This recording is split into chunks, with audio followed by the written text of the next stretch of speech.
गर्दीशी महादेव बोलला, गर्दीशी महादेव बोलला, काय बोलला, हाच का निरोप देऊ राजाला. मानेनं इशारा दिला, इशारा दिला,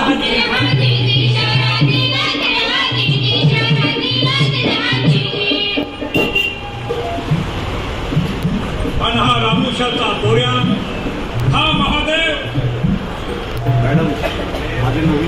किल्ले रायगडाला गेलेला आहे. आणि रायगडला जातात काय घडलं.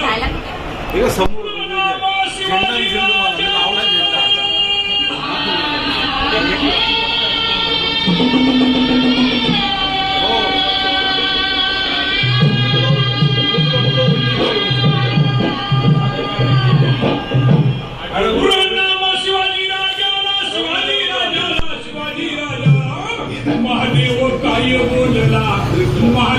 काय बोलला, जर बसला आपण भोजनाला, जर बसला असाल भोजनाला, हात धुनिया यावे रजगणना यावे.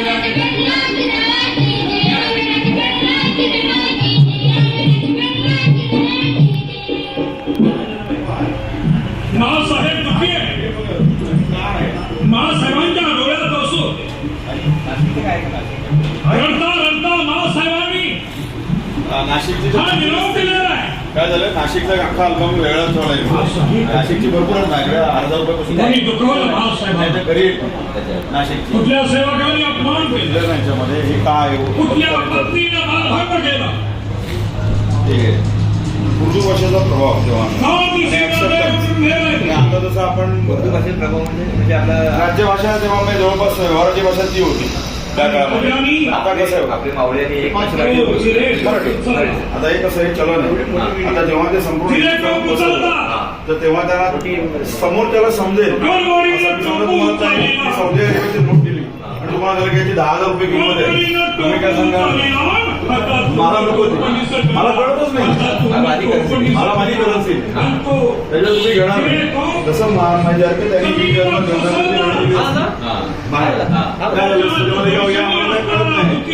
सोन्याचा भाव म्हणा किंवा तांब्याचा किंवा चांदीचा भाव म्हणा, आम्हाला नाही कळत. आम्हाला आमच्या पैशात कळलं मिळणार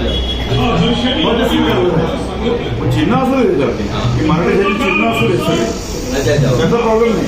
पण ते हे कळतं कोणाचं बाबा इंद्र नेमू शाह, रवींद्र नेमक फारुख शाह, इंद्र नेमक अहमद शाह, जो बादशाह आहे त्याचं नाव मागे असायचं. त्याच्यामुळे ते ऍक्सेप्ट होतं की नाही हे प्रॉब्लेम नाही. मागे नाव आहे पर्शन म्हणू शकतो. रायगडावर जेव्हा नागरिक याच्यामध्ये बेसिकली कसं होतं तेव्हा बाकर सिस्टीम मध्ये होते बलुटेदार, म्हणजे चहा तुमचं दूध द्या, शिंपी तो कपडे शिवून देणार, तुम्हाला जो बाकीचा मुचे तुम्हाला चपला शिवून देणार, त्याच्या शेतकरी भाजीपाला देणार, त्याच्या बाकर सिस्टीम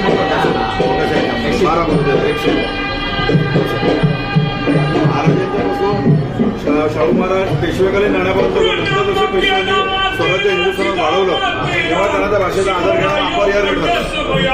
कारण तसं मॅकडोनाल्ड समजा आता मुंबईमध्ये आपण शहरात समजा एखाद्या ग्रामीण ठिकाणी कुठे बिलोडी वागी त्यांनी इंडियामध्ये गेलं, संघर्षांच्या आंदोलन केलं, त्यांनी इंग्लिशवर गॅरंटी केली, त्या लोकांना कळणार नाही हे म्हणून हे काय काय विकताय. जर का त्यांना सांगितलं की आम्ही इथे वडापाव विकतोय, बर्गर विकतोय, म्हणजे का हे आपल्याला कळत आहे खायची वस्तू बर्गरचे जे आहे वडापाव त्या भाषेत तुम्ही जेव्हा त्यांना आता मी त्यांना सांगतो